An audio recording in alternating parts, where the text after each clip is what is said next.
கிறிஸ்துவுக்குள் அன்பான கர்த்தருடைய பிள்ளைகளை, உங்கள் யாவரையும் ஆண்டவராகிய இயேசு கிறிஸ்துவின் ஈடு இணையற்ற பரிசுத்த நாமத்தினால் உங்களை ஆசிர்வதிக்கின்றேன், வாழ்த்துகின்றேன். கர்த்தர்தாமே இந்த நாளிலே நீங்கள் எதிர்பார்க்கிற நன்மைகள் யாவையும் பரத்திலிருந்து பூரணமாக உங்களுக்கு அருளி செய்து நீங்கள் யாவரும் இம்மையில் சுகித்திருக்கவும் மறுமையில் நிலைவாழ்வை பெற்றுக்கொள்ள உங்களுக்கு அனுக்கிரகம் செய்வாராக. இந்த நாளிலே நாம் தியானிக்கும்படியாக எடுத்துக்கொண்ட வேத வசனம் ஆதியாகமம் 12ஆம் அதிகாரம் 1 முதல் 3 வசனங்கள். கர்த்தர் ஆபிரகாமை நோக்கி, நீ உன் தேசத்தையும் உன் இனத்தையும் உன் தகப்பனுடைய வீட்டை விட்டு புறப்பட்டு நான் உனக்கு காண்பிக்கும் தேசத்துக்கு போ. நான் உன்னை பெரிய ஜாதியாக்கி உன்னை ஆசீர்வதித்து உன் பேரை பெருமைப்படுத்துவேன். நீ ஆசீர்வாதமாயிருப்பாய். உன்னை ஆசீர்வதிக்கிறவர்களை ஆசீர்வதிப்பேன், உன்னை சபிக்கிறவனை சபிப்பேன். பூமியில் உள்ள வம்சங்கள் எல்லாம் உனக்குள் ஆசீர்வதிக்கப்படும் என்றார். தேவனாய கர்த்தர் ஆபிரகாமுக்கு கொடுத்த வாக்கு தத்தத்தை நாம் இங்கே வாசிக்க கேட்டோம். இந்த வாக்கு தத்தத்தை ஆபிரகாம் பெற்றுக்கொள்கையில் ஆபிரகாமுடைய வாழ்க்கையிலே எல்லா நன்மைகளும், உலக பிரகாரமான எல்லா நன்மைகளும் பூரணமாகவே இருந்தது என்று சொன்னால் அது மிகையாகாது. ஆனால் அவருக்கு இல்லாத ஒரே ஒரு செல்வம் குழந்தை பாக்கியம். குழந்தை பாக்கியம் அவருக்கு இல்லாதிருந்தது. ஆனால் இங்கே கர்த்தர், நான் உன்னை பெரிய ஜாதியாக்கி உன்னை ஆசீர்வதித்து உன் பேரை பெருமைப்படுத்துவேன், நீ ஆசீர்வாதமாய் இருப்பாய் என்று அவர் சொல்கிறார். உன்னை பெரிய ஜாதியாக்குவேன் என்று வாக்கு கொடுக்கின்றார். உன்னை ஒரு பெரிய சந்ததியாக பெருக பண்ணுவேன் என்று சொல்லி வாக்கு கொடுக்கின்றார். வாக்கு கொடுத்தவர் என்றும் வாக்கு மாறாதவர்.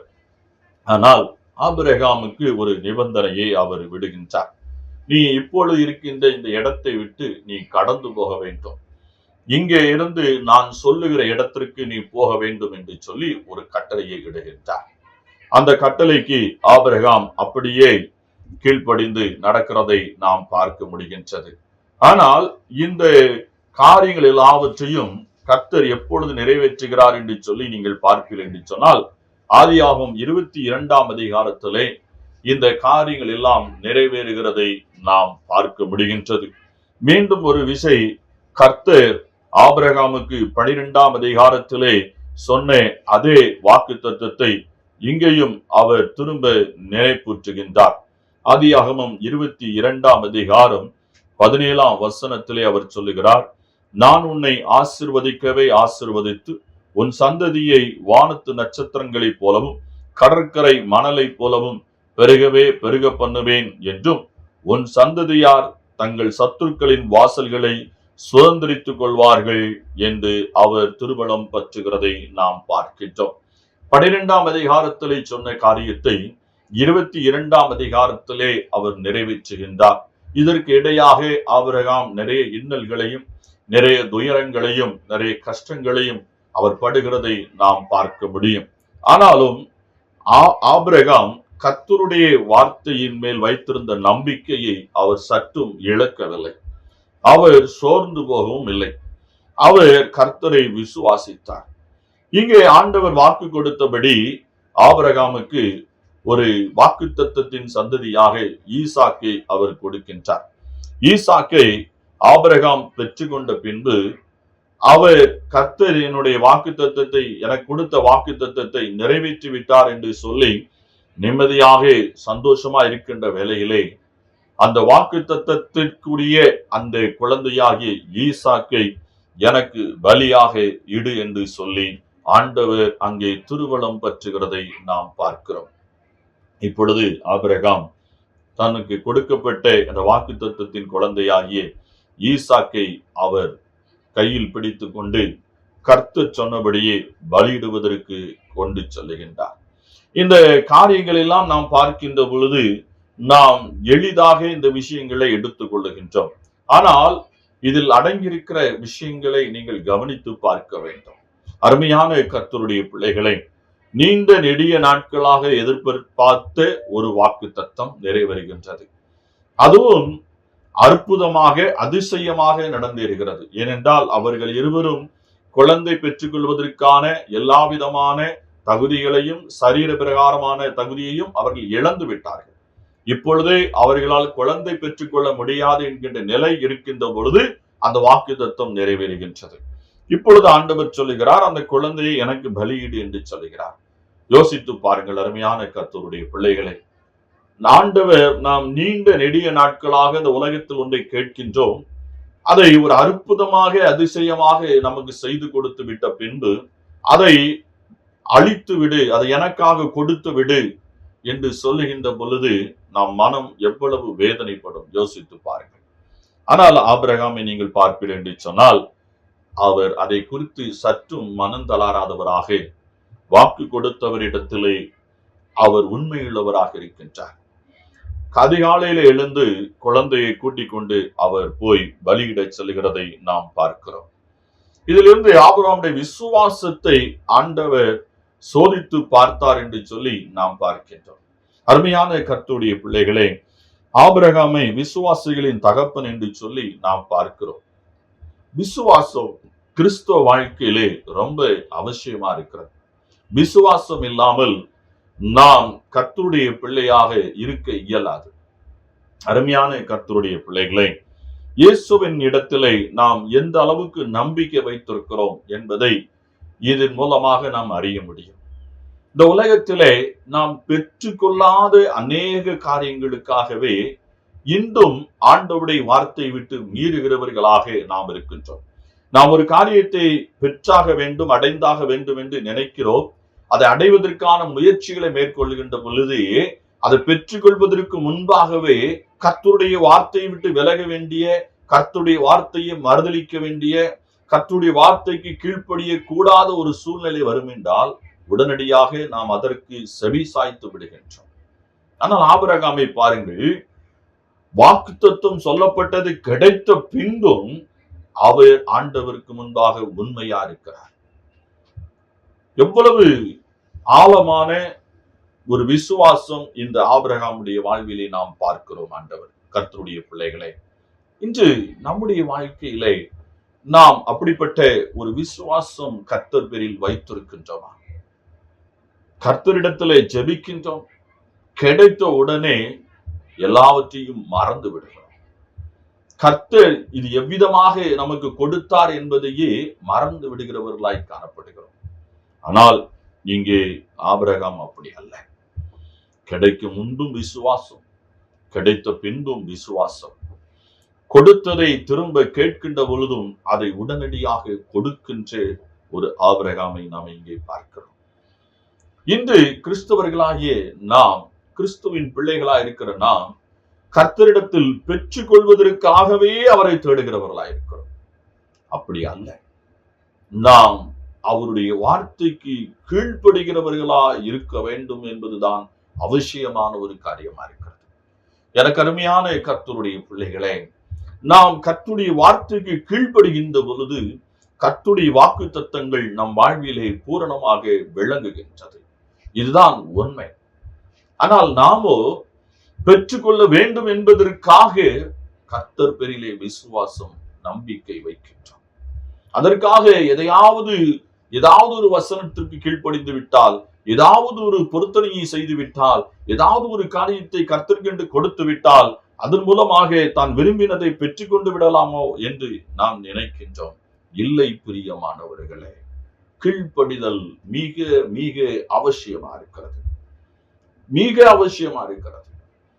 நாம் கீழ்ப்படுகின்ற பொழுது, வார்த்தையை நேசிக்கின்ற பொழுது, வார்த்தைக்கு செவி கொடுக்கின்ற பொழுது கர்த்தர் பெரிய காரியங்களை நம் வாழ்வில் செய்கின்றார்.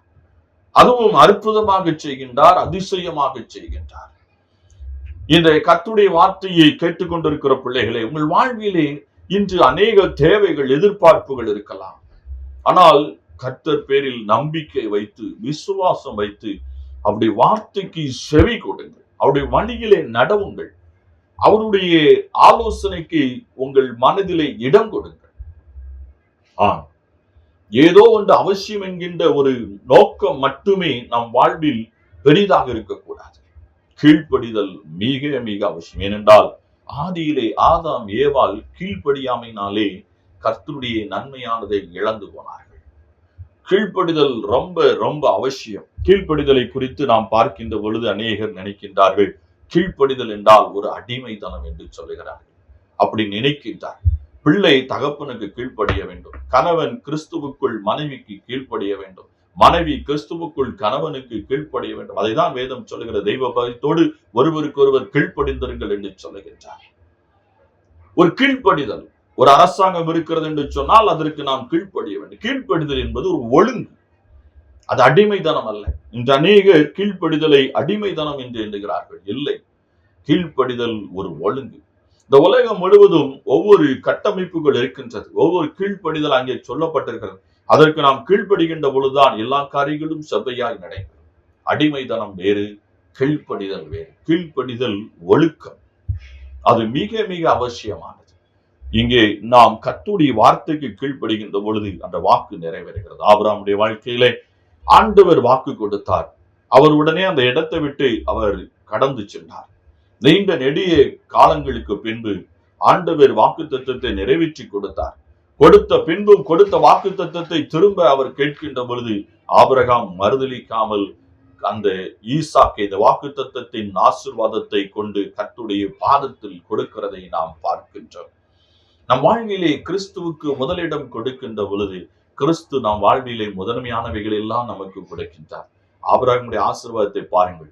உன் சந்ததியை பெருக பண்ணுவேன், உன்னை ஆசீர்வதிப்பேன், உன்னை ஆசீர்வதிக்கிறவர்களை ஆசீர்வதிப்பேன், உனக்குள் இந்த பூமியில் உள்ள சந்ததிகள் எல்லாம் ஆசீர்வதிக்கப்படும் என்று சொல்லுங்க. அப்ப எவ்வளவு ஒரு பெரிதான ஒரு ஆசீர்வாதத்தை ஆபிரகாமுக்கு கொடுத்திருக்கிறார்கள்.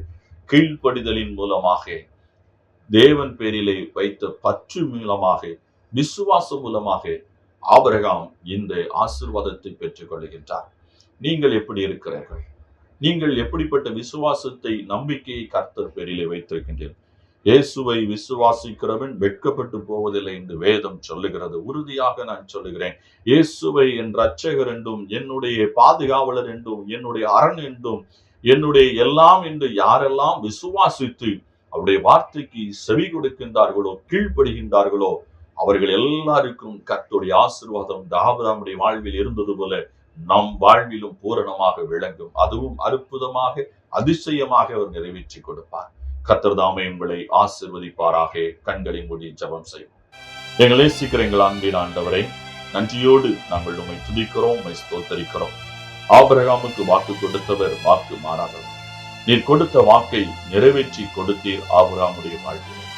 அதே போல எங்கள் வாழ்விலும் நீ நிறைவேற்றி கொடுப்பதற்கு நீர் வல்லவராய் இருக்கிறீர் என்று சொல்லி நாங்கள் விசுவாசிக்கின்றோம். இதோ தொலைக்காட்சி முன்பாக முழங்கால் படியிட்டு உம்மை நோக்கி ஜெபிக்கின்ற ஆண்டவரே, ஒவ்வொரு பிள்ளைகளையும் நீர் அபிஷேகம் பண்ணுகிறார். ஆபிரகாமின் விசுவாசத்தை, நம்பிக்கையும் நீர் ஒவ்வொருவருக்கும் தந்து உன் பேரிலே நம்பிக்கையும் விசுவாசமும் வைத்து தாங்கள் எதிர்பார்க்கிற நன்மைகளை உம்மிடத்திலிருந்து பெற்றுக்கொள்ள நீர் அனுக்கிரகம் செய்கிறார்.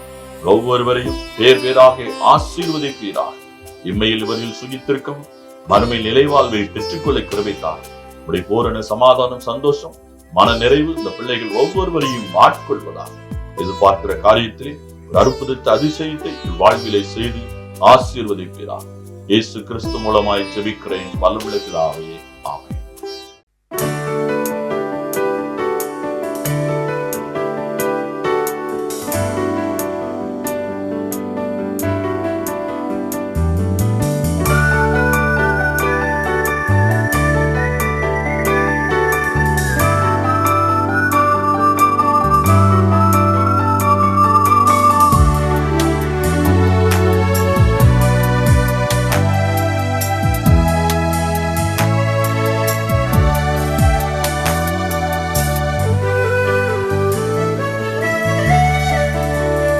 என் மீட்பு ரத்தம் சிந்தினார், நான் பரிசுத்தனானே.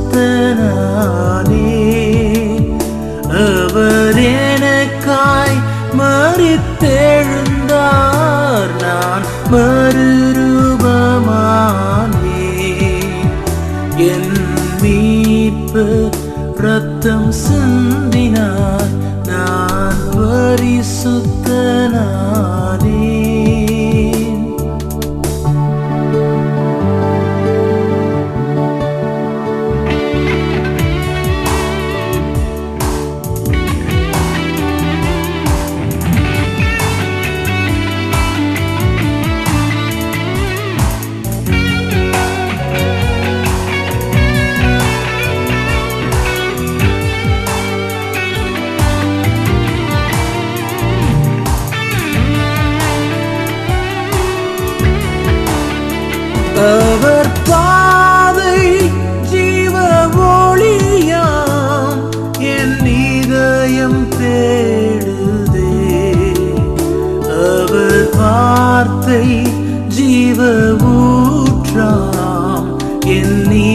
இதயம் நாடுதே. அவர் பாதை ஜீவ ஒளியாம், என் இதயம் தேடுதே.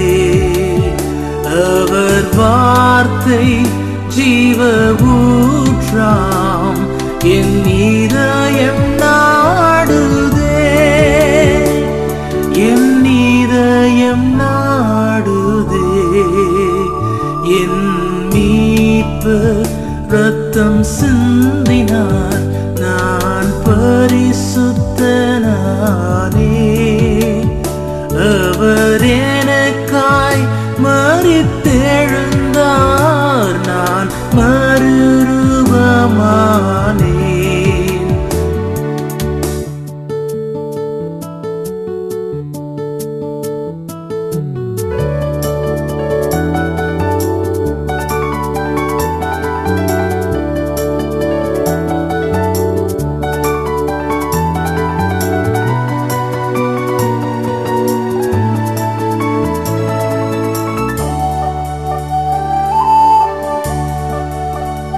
அவர் எனக்காய் உயிர் கொடுத்தார், என் உள்ளம் போற்றுதே. அவர் என்னோடென்றும் இருப்பார், என் உள்ளம் வாழ்த்துதே.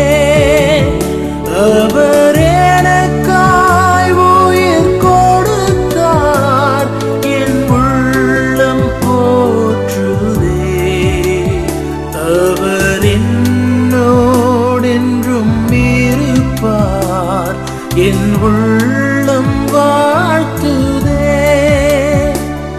என் உள்ளம் வாழ்த்துதே. என் மீட்பர் ரத்தம் சிந்தினார், நான் பரிசுத்தனானேன். அவர் எனக்காய் மரித்தெழுந்தார், நான் மறுரூபமானேன். என் மீட்பர் ரத்தம் சிந்தினார், நான் பரிசுத்தனானேன்.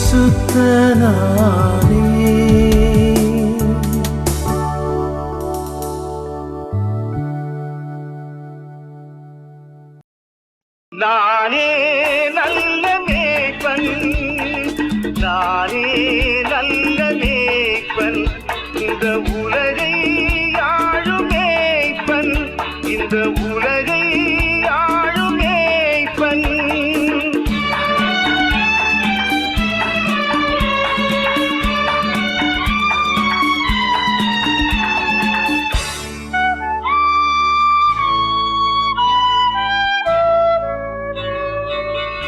மந்தை மேய்க்கும் மேய்ப்பனாய், இசையான மைந்தனாய்.